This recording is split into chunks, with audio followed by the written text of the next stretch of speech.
Welcome to NASA's Jet Propulsion Laboratory in Southern California. NASA's Perseverance rover started the science phase of its mission back in June. Now, it has successfully acquired its first rock samples of Mars. I'm Raquel Villanueva of JPL's Digital News and Media Office.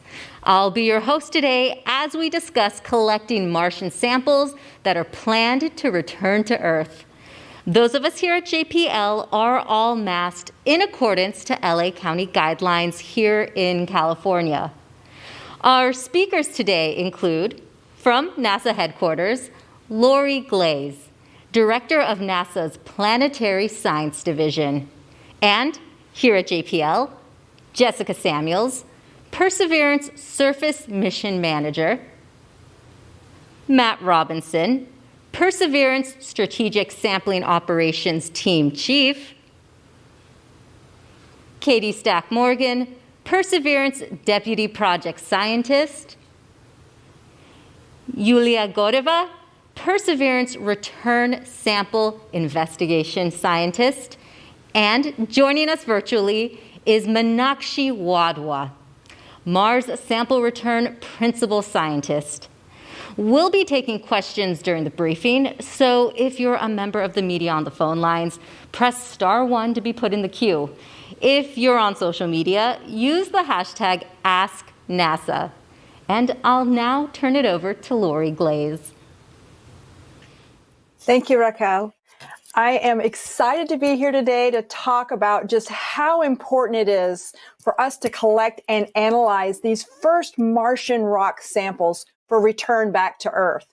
You know, at NASA, we get to see a lot of things that rewrite the history books.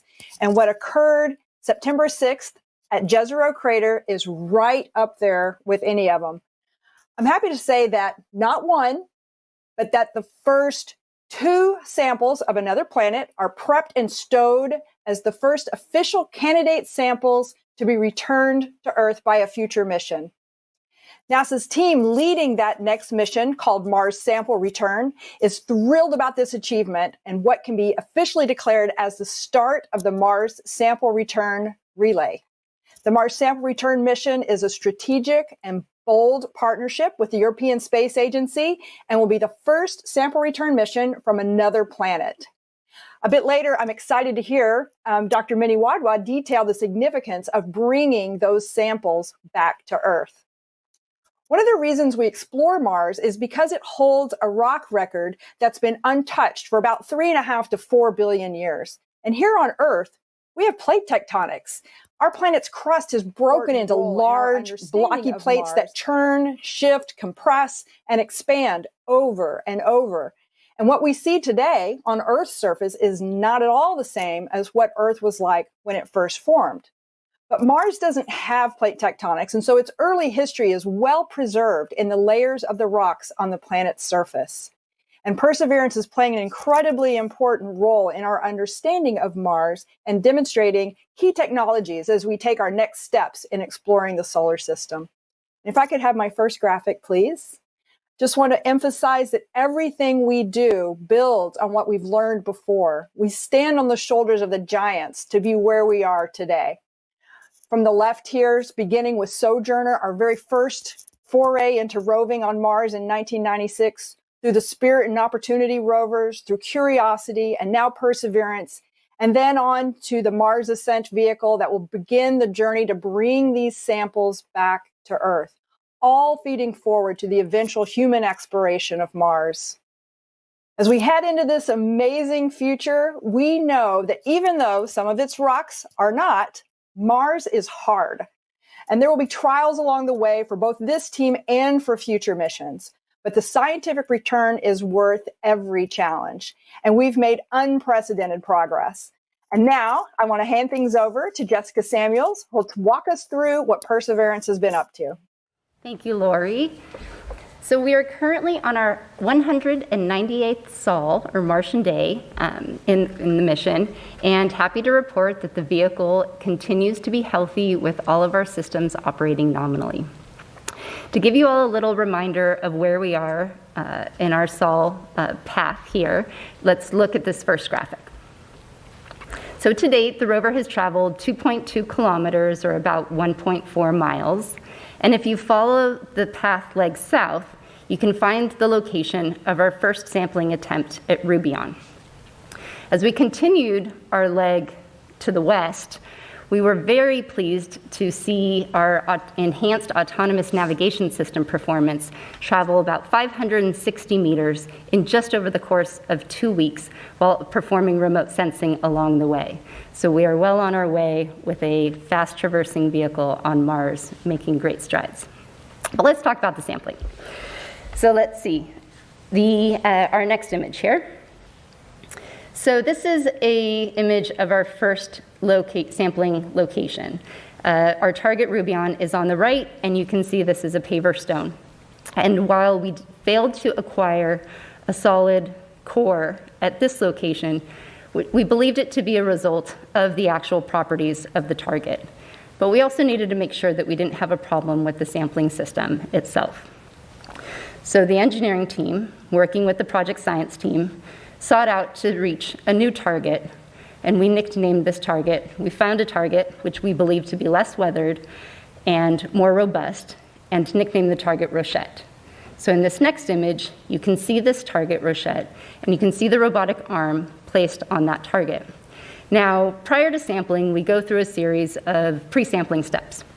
And here, you can see that the Watson image is actually observing different locations on the target to assess where we may want to core. On the right side of the image, you can actually see the coring tool, and it currently has an abrading bit installed. Now, we use this abrading bit to create a 5-centimeter patch and remove a few millimeters off the top of the surface so that we can see the internal structure of the rock and evaluate its composition with the science instruments that we have on board. Now, after reviewing the abrasion of this target, which we can see in this next image, the engineering and sampling team felt quite engineering and science team and sampling team felt quite confident about proceeding with an acquisition in this rock. And as Lori mentioned, not only did we core and acquire and store one sample, but we acquired 2 rock core samples. As we were evaluating this target, the science team found this target to be of very high value as well, and we proceeded with our paired sampling strategy. And the second sample was acquired just 2 days after we acquired our first sample. So the height of each of our 2 rock core samples, the first was 5.9 centimeters, the second 6.1 centimeters, and with a target depth for acquisition being 6.6 centimeters, you can imagine we were all very, very pleased with these results. The volume is measured by an internal station inside the cavity inside the rover itself. So personally reflecting on this moment, this has been the culmination of so many years of so many people's hard work and time and effort.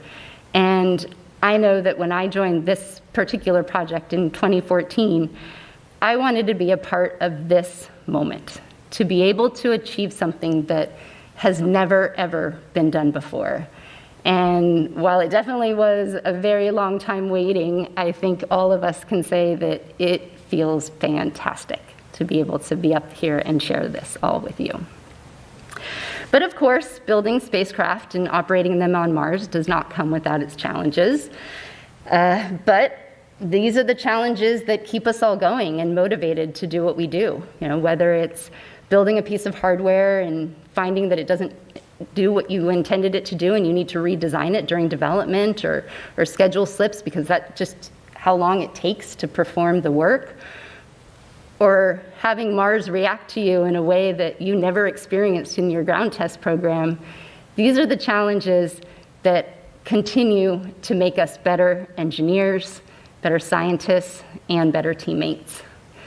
Like our Perseverance rover, this team continues to persevere and maintain the confidence in our engineering capabilities, as demonstrated now with our 2 sealed rock core samples. We all take significant pride in continuing to do things that are hard and challenge ourselves. But we know, and as demonstrated by what we have just done, that continuing to work as a team, we really can achieve these amazing accomplishments.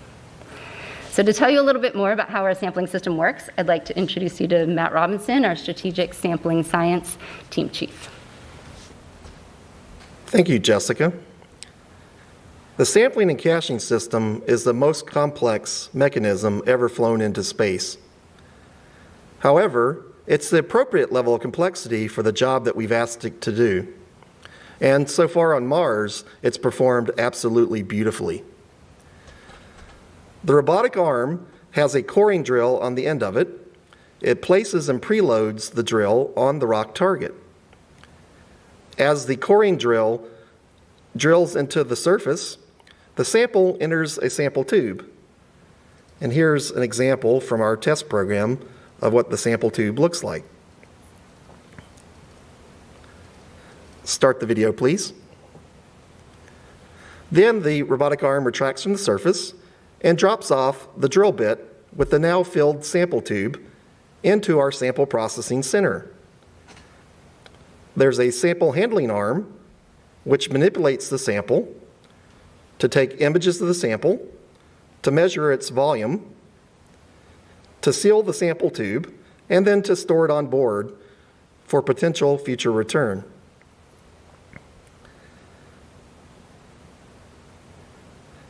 In our first attempt to acquire a core at target Rubion, we commanded the sampling system to acquire and process a sample on the same sol or Martian day. For our second sample attempt at target Mont Denier, we wanted to do things a little bit differently. And what we did was we acquired the sample first, or attempted to acquire the sample first. We then paused before processing the sample so that we could confirm that there was a sample in the drill and in the tube. So next image, please. So if we look at the images on the left and the right, these images were acquired after we picked up the sample, but before processing. On the left, you can see a beautiful image of the core within the bit and tube. But on the right, it's not so clear that we actually have a core in the bit or the tube. So what happened between the left and the right? And the answer has to do with our process for acquiring a core. When the drill breaks off the core to capture it, sometimes we get a little piece of rock stuck between the sample tube and the drill bit teeth. In order to mitigate that, we point the drill bit at a bit of an angle, and we perform a couple brief percussion activities to try to either shake that little piece of rock out of the bit or to force it down into the tube with the rest of the core. The image on the right is after that procedure was executed. So when these images came down and we took a look at the one on the right, we knew one of two things had to have happened. Either our core sample was ejected out of the bit during that percussion activity, which we thought was highly unlikely, or our core sample slid down into the tube and we just couldn't see it due to the lighting conditions. So in order to not process an empty sample tube, what we decided to do was take an extra day, acquire additional images under better lighting conditions, just to verify that we had a sample. So just imagine we had a couple days of being anxious. We then met in our command center. We were huddled around our computer waiting for the images to come down.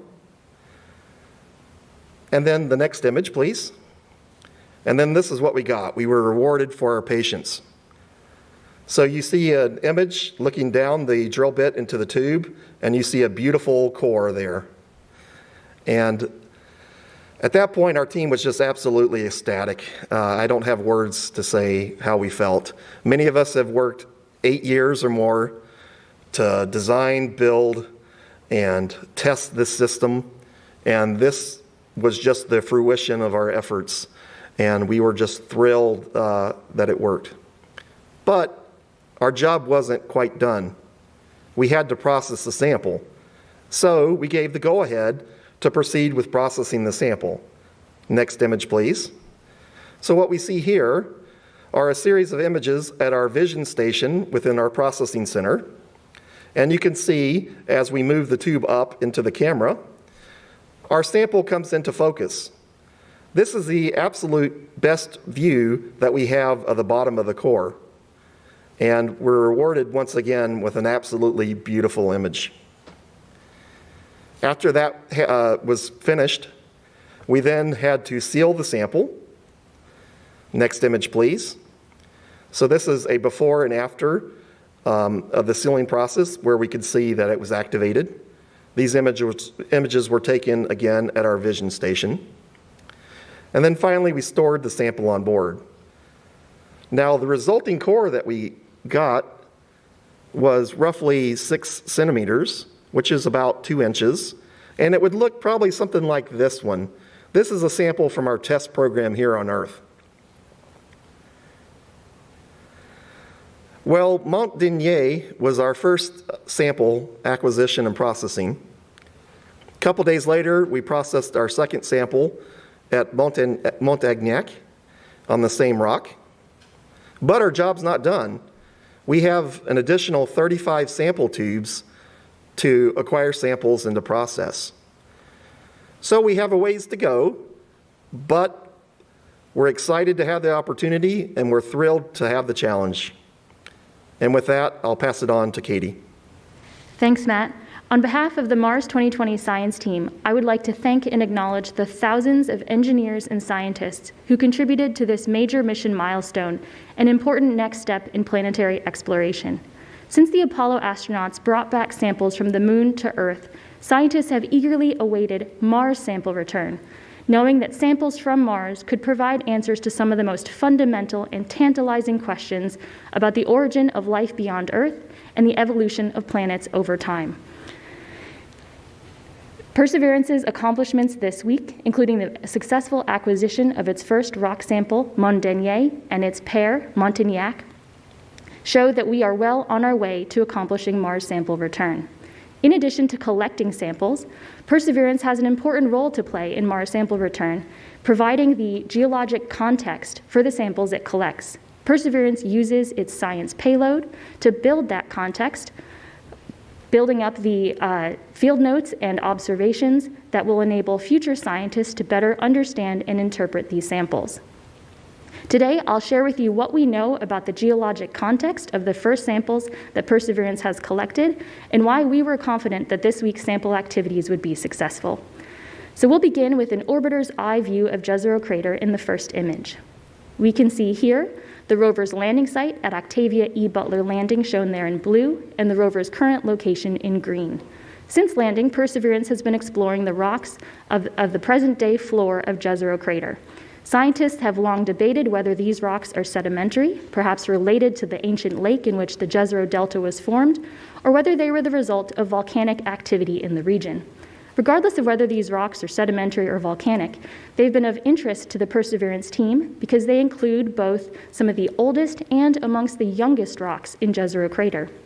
And these rocks have the ability to provide important time constraints and duration constraints on the Jezero Lake and its habitability and aid in our construction of the geologic history of the region. Zooming into the rover's traverse thus far, as seen in the next image, we can see, as Jessica mentioned, that after the rover landed, we began traversing south, carrying out a dedicated campaign to study the rocks of the crater floor. We attempted our first sample of these crater floor rocks at a location called Rubion. Rubion happened to be one of the lowest elevation places traversed by the rover, which could have offered us our first clue that these rocks were weak and perhaps particularly susceptible to erosion. When our first sample attempt didn't go quite as expected, we decided that our second attempt should be in a setting that was very different, with rocks that had very different material properties. We then turned our attention to the resistant rocks up on the capping the cliffs and ridges nearby and past Rubion. We ended up traversing our 2B Ridge, a feature shown here in this image, and ascended the top of our 2B Ridge where these massive capping rocks occurred at a location called Citadel.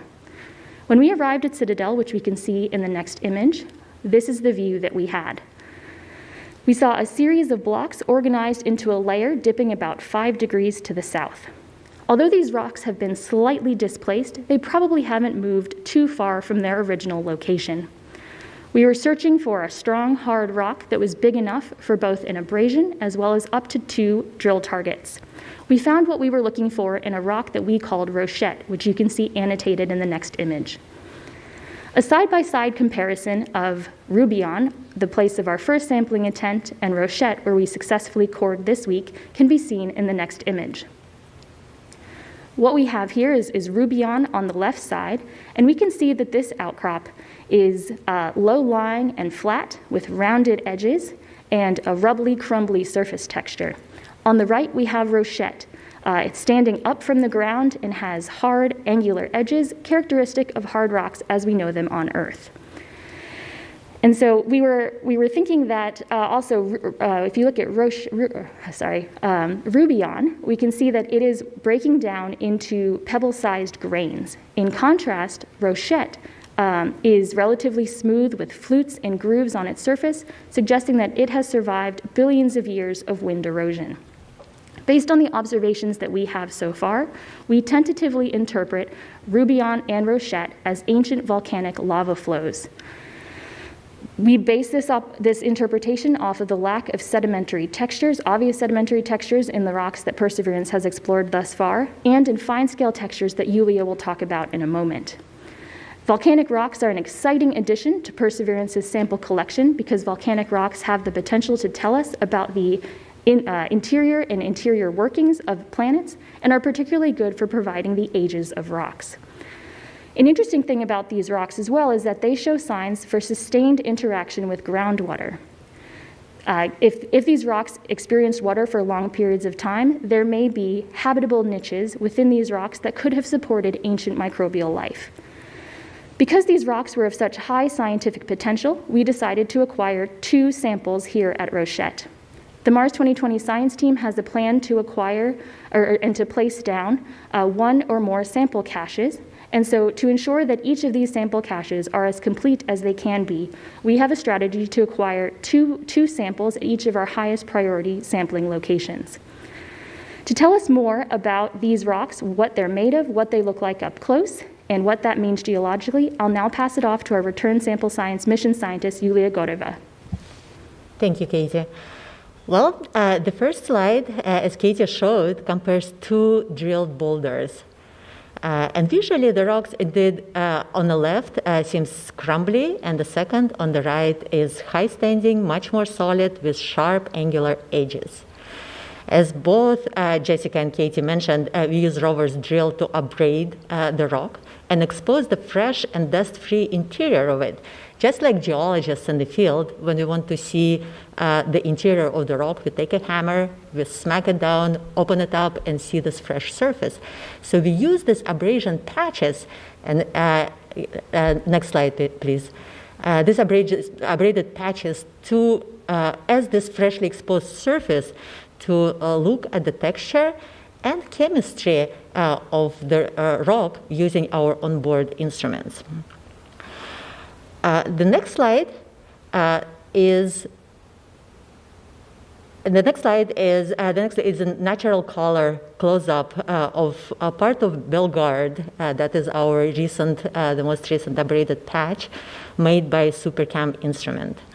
SuperCam uses optical and laser spectroscopy to identify chemistry and mineralogy of the rock.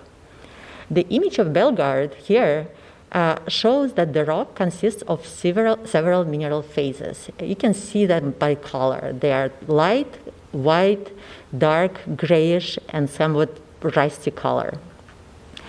The overall chemical composition of Bellegarde is consistent with minerals typical for an igneous or volcanic rock. The rock originally solidified from lava or magma, such as basalt or gabbro. But in addition, Raman spectrometer of SuperCam identified a salt within the rock. And you can see that white speck right in the middle of the image.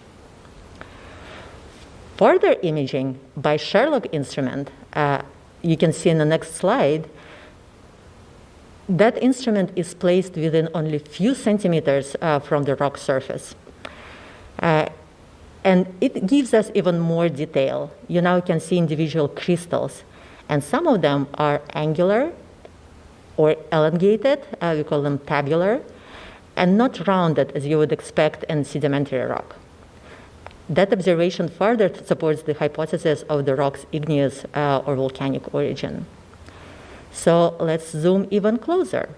The blue square in the middle is a footprint of Sherlock's spectral analysis, and it's only 6 by 6 millimeter in size.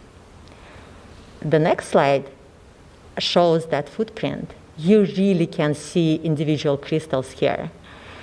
And while the detailed mineral analysis are still ongoing and the science team working and poring over the data that is supplied by our Perseverance rover, Sherlock spectroscopy results reveal the presence of salts as well.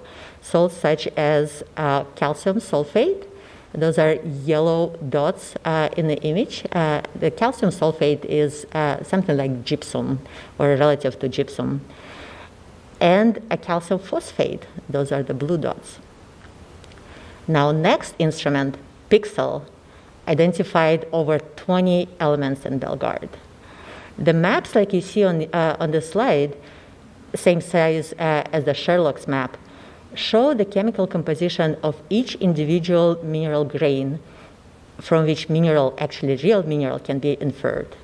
Here is shown a spectral signal from calcium in red, sulfur in green, and aluminum in blue. Combination of calcium and sulfur in the same spot indicates a calcium sulfate, yellow color in this image. And that location for sulfate and composition correlate directly with Sherlock findings. So what does this actually mean?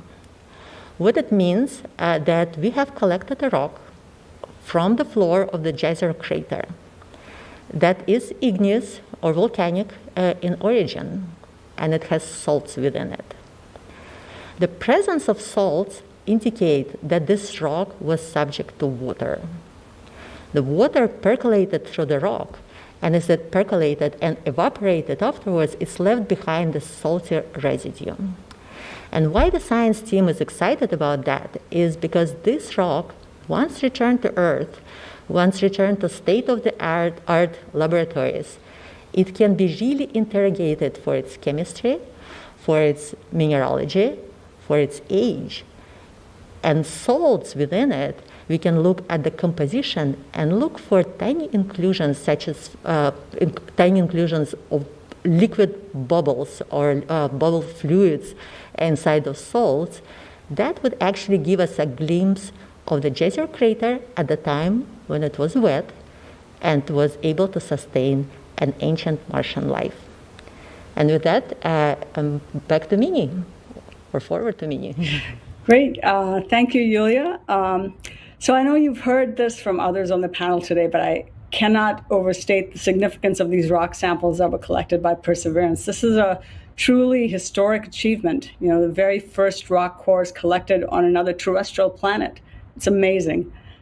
These two rock cores, as well as actually the first sample tube that contains Martian atmosphere, these actually represent now the beginning of Mars sample return. I have to say, I've dreamed of having samples back from Mars to analyze in my lab since I was a graduate student. And in our science community, we've talked about Mars sample return for decades, and now it's actually starting to feel real. These first core samples will actually be among tens of other samples that will be collected by the Perseverance rover in the many months and years to come. And the point of collecting these really well-documented rock, soil, and atmosphere samples, though, is to bring them back to Earth so that we can analyze them here in the best and most capable Earth-based laboratories so that we can answer some of humanity's biggest questions, like, was there ever life beyond Earth in our solar system? Did life exist on ancient Mars? Besides these astrobiological questions of interest, these samples will also give us a much better understanding of the geologic history and the history of water and climate on Mars. And so by returning these samples, we'll be able to definitively address some of these high priority science questions by engaging the global community of scientists in their analysis using state-of-the-art analytical capabilities like this synchrotron radiation source facility that's shown here in the next image. And this type of facility actually occupies the area of several city blocks. It produces high energy, high brightness X-ray beams that can be used to provide some unique chemical and mineralogic information for natural samples on extremely small spatial scales that are just not possible if you do these types of analyses or you try to do these types of analyses remotely. So this is not something you can really take to Mars on any kind of spacecraft. This is just an example of the many types of advanced techniques that are available in Earth-based laboratories that you never really can send to Mars because of mass volume and power considerations. But such techniques can and will be used for analyzing return samples. The other reason that we want to bring back samples from Mars is that if we curate these samples well, we'll be able to analyze them in the future using techniques that don't even exist today, and address questions that perhaps we can't even think of asking based on what we know today. This next image actually shows a sealed rock core that was collected on the moon during the Apollo 17 mission nearly a half century ago. This sample was carefully unsealed last year in NASA's Lunar Curation Facility, and it's now being analyzed by a new generation of researchers using techniques that didn't even exist in the 1970s to answer questions about the moon that could not be answered back then.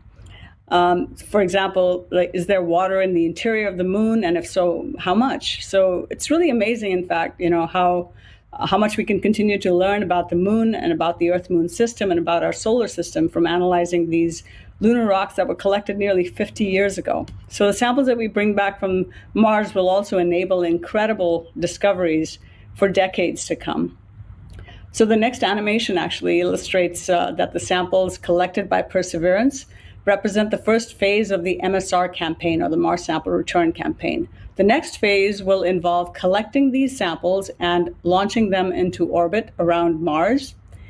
And then these orbiting samples would be captured and returned to Earth in a sample return capsule. So you can see this animation here showing the sample return capsule that would then be sent towards Earth. So this next phase is planned to begin no sooner than 2026, and the samples are expected to return no sooner than about 2031. So I've no doubt that the samples that we collect on Mars with the Perseverance rover and that we bring back to Earth in the next decade or so will revolutionize our understanding of Mars as a terrestrial planet, including whether life once existed on that planet. And with the collection of these first samples by the Mars 2020 mission, we're taking our very first steps towards that goal.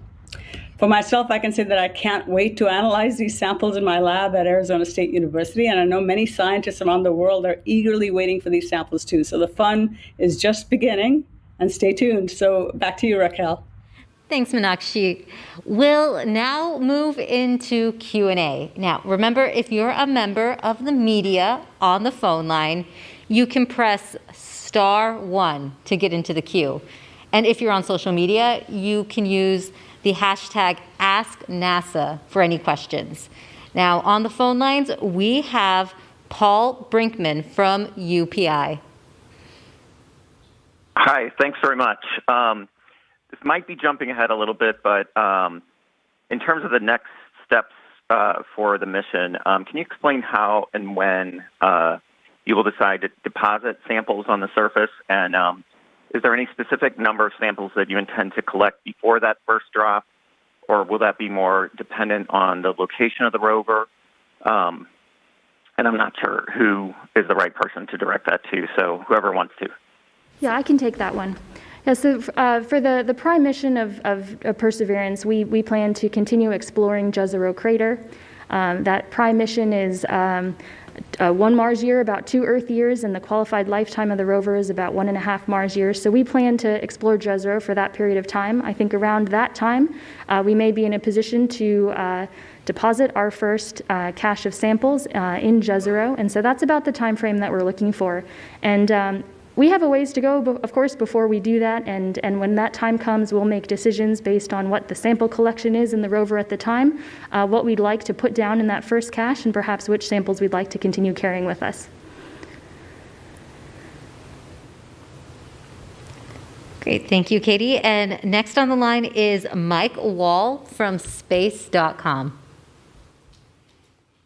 Thank you all for doing this. And it's a really big moment. So I just want to say, first of all, congratulations. And this is probably for Matt. Doing those two sampling operations back to back and finding both of them were successful.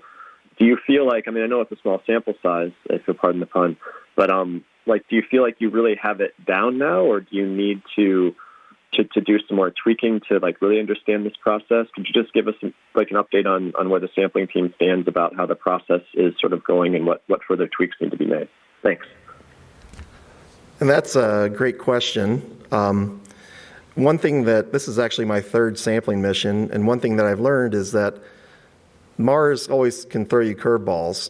So we will continue to look at potential analog samples for the rocks that we've seen so far, and to test those in our test lab and to tweak our algorithms that perform the sample acquisition. I think science would potentially like to go back to Rubion at some point and maybe acquire sample. So we would like to figure out how we could potentially acquire that sample. So we will investigate a test program to look at analogs that we can enter to attempt to successfully acquire a sample at Rubion. You just never know what you're going to encounter as we proceed through the mission. Thank you. Thank you. And up next is Issam Ahmed with AFP. Yes, hi. Thank you so much for doing this. My question is, we got the press release a few moments ago, and we had a very nice quote there from Ken Farley saying that the first rocks reveal a potentially habitable, sustained environment, and it's a big deal that water was there for a long time. Could you perhaps talk to where we were scientifically about the habitability of this environment before, and how much these samples have advanced that? Yes, I can take that. Yeah, thank you. I can take that question. So I believe every single surface mission to Mars has observed what we believe to be an ancient habitable environment. This was particularly hit home by the Curiosity rover mission, which discovered within the first year of its mission a conclusively habitable lake environment. And we knew already that Jezero crater had such a habitable lake environment, and that's what brought us there to Jezero. But the big difference here is that now we have a sample of potential habitable environments ready to come back to Earth.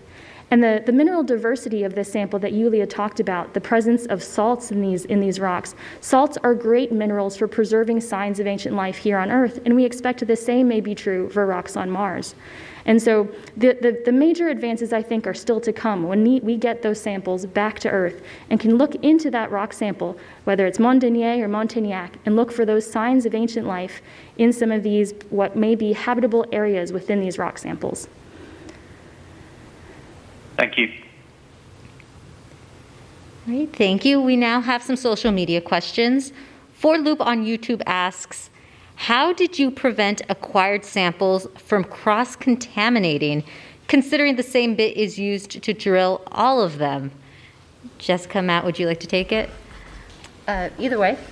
So our system is designed to reuse coring bits. We actually have a series of coring bits on board so that we will change out bits over time. But we also have quite a dynamic environment that happens as we perform the percussion activity within the sample tube that sits inside of the bit, as well as cleaning events that we do periodically for the core itself. Matt, I don't know if you want to add to that. The only additional thing that I would add to that is that we carry multiple drilling bits with us. So we have a total of 6 drilling bits. And if there was a special sample that we wanted to acquire and we wanted that to be a little more pristine, we could potentially use a fresh drilling bit for that one. And Yulia also has a comment. And I'll follow up from a science point of view. We are collecting samples on Mars. The cross-contamination between the samples is not that big of a concern because we have dust everywhere. The dust covers the Martian surface. It's going to get in every tube that we are going to acquire our samples in. What contamination really plays, or contamination control plays a really big role is in how we designed and prepared the hardware for collection of the samples. The concern here is that we didn't want to bring anything from Earth that could be mistaken by Martian organics for the organic material once it's actually the sample is back to Earth. And for that, for years, the Mars 2020 team went through a great deal of development of both materials and the cleaning procedures for that hardware so we can assure that there is no terrestrial contamination in the samples. But with respect to cross-contamination between the samples, that's not that big of a concern for science. Hey, thank you all for all your answers. And we have another question for Lori Glaze, but I'd like to open it up to everyone else after her answer. Ciencia News on YouTube asks, what is the importance of collecting this first sample? I think we've heard a couple of times today just how important it is to collect this first sample. This is the first time we have ever collected a sample of a rock from another planet with the intention to bring that sample back to Earth where we can analyze it. And it's not just the scientific importance, but the technical achievement to be able to do this. I think, Jessica said that this is perhaps the most challenging thing we've ever tried to do on another planet. The complexity of that system of the sampling arm and the drilling, the drilling apparatus, and then the ability to process the samples and cache the samples on the rover is something that is incredibly complex. And it has an amazing potential to help us better understand the history of Mars, but also potentially the possibility for whether or not life existed on Mars in the past. So it's an incredible opportunity. And of course, we already have samples of Mars on Earth as meteorites, which I'm sure Minnie can add to here and speak about. We have pieces of Mars on Earth, but we don't know where they came from. We don't know the context. We don't have all of that basic information. And so this is just an amazing opportunity. Would anyone else like to add anything? All right, Lori Maybe summed it up. I can. Oh, go ahead, Minnie. Go ahead. No, I was just going to say that Lori really put this very well. But and we have these Martian meteorites, but these meteorites have, by their very nature, they've been sitting on the Earth and bathed in the Earth environment for sometimes many decades or longer. And so, we don't have really unaltered, pristine, unaltered by Earth contamination, materials from Mars. And so these samples, when they come back to us, they'll be just incredible in terms of being able to tell us something, especially about whether there was any kind of past life on Mars, and also important questions about the evolution of Mars, its history. And so, for me, that it's really these first samples are really important because they really kind of kick off that Mars sample return campaign. And so, yeah, I'm super excited about that. And I actually have a follow-up question for you. Wilco on Facebook asks, how do the samples return to Earth?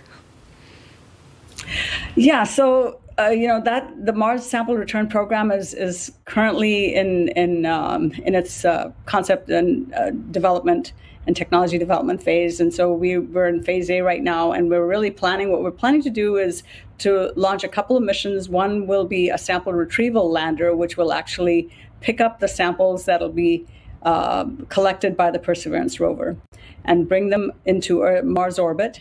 And then there's an orbiter, the Earth Return Orbiter, which will be basically be capturing these orbiting samples and then return those back to Earth in an Earth return capsule, as was shown in the animation that I showed. So there's going to be a couple of these missions that are hopefully going to be launched in no sooner, as I said, in 2026, and hope to get these samples back perhaps as early as 2031.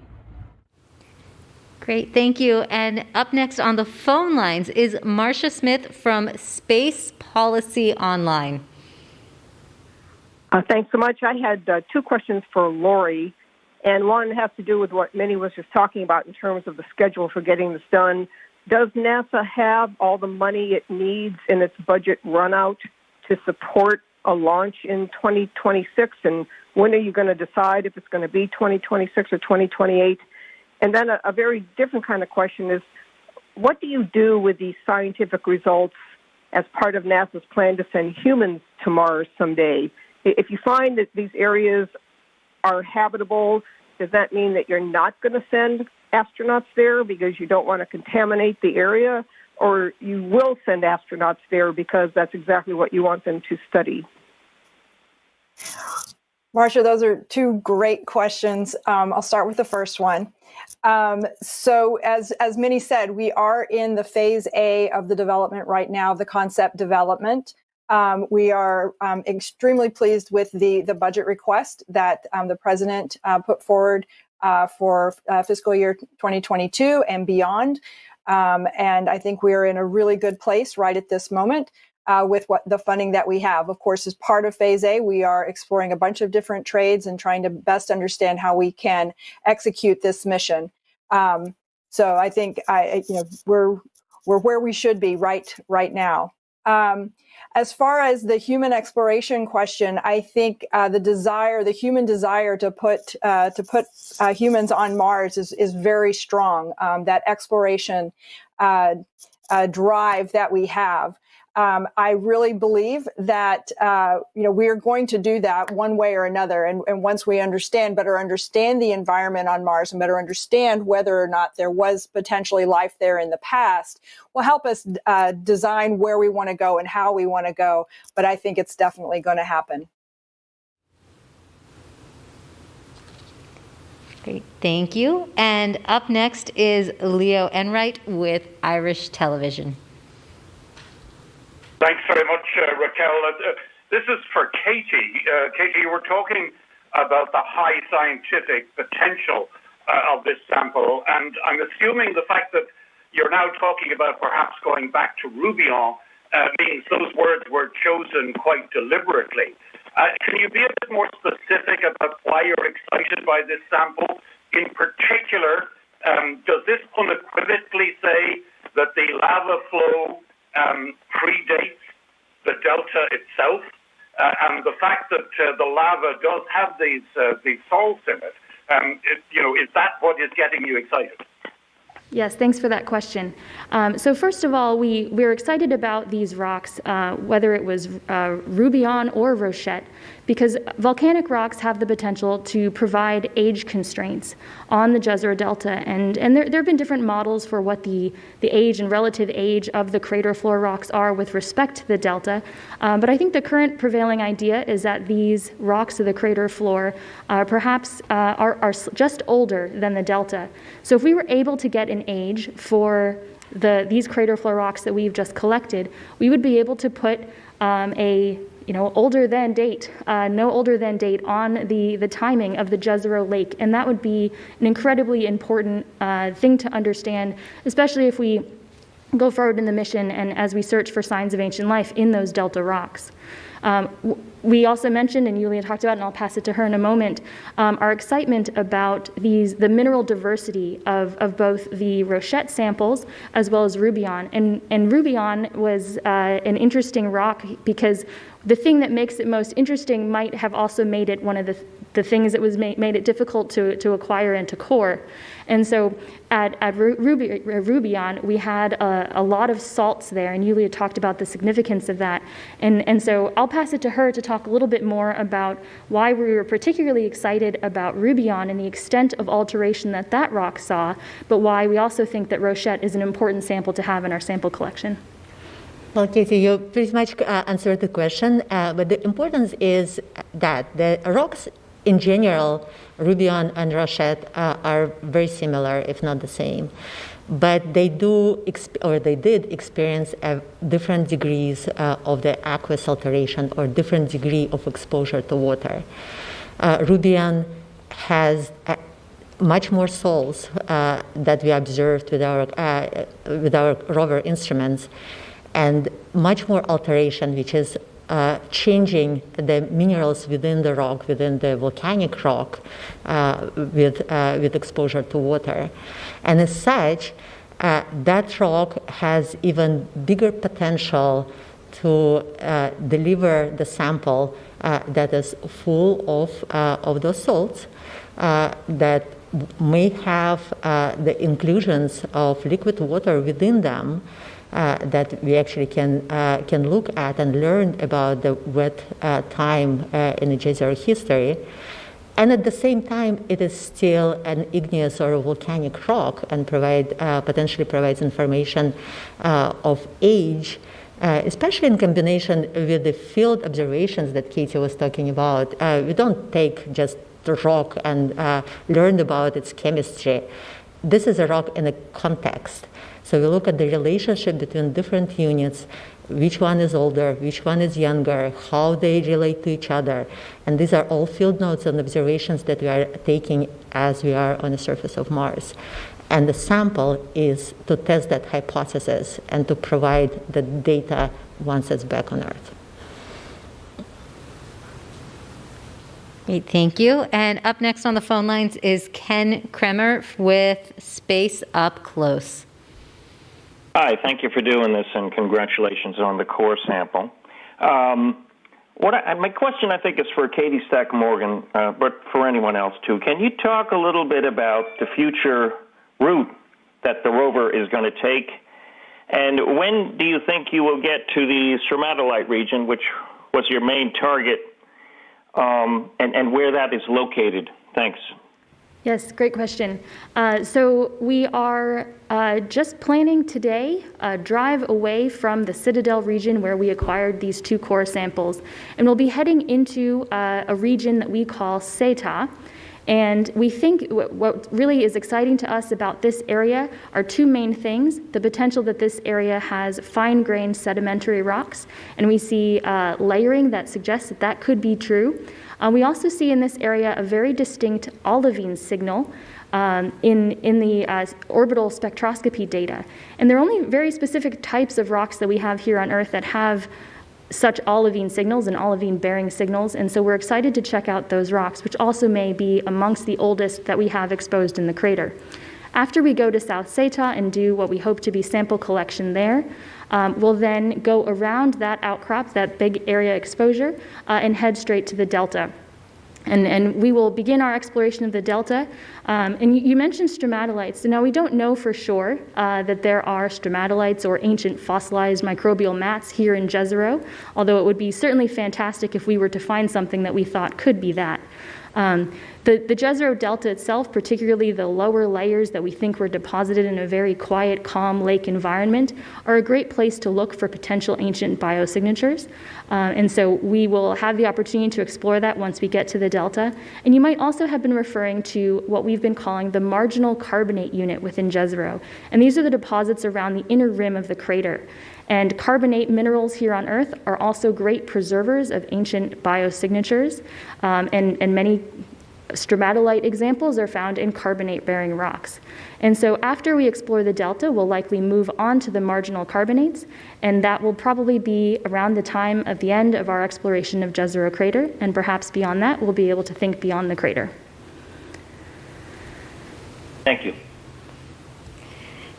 Great. We have another social media question coming in, and I think, Matt, you should get your sample ready. How large are the samples that have been collected, and do you expect that will be returned intact in that full size?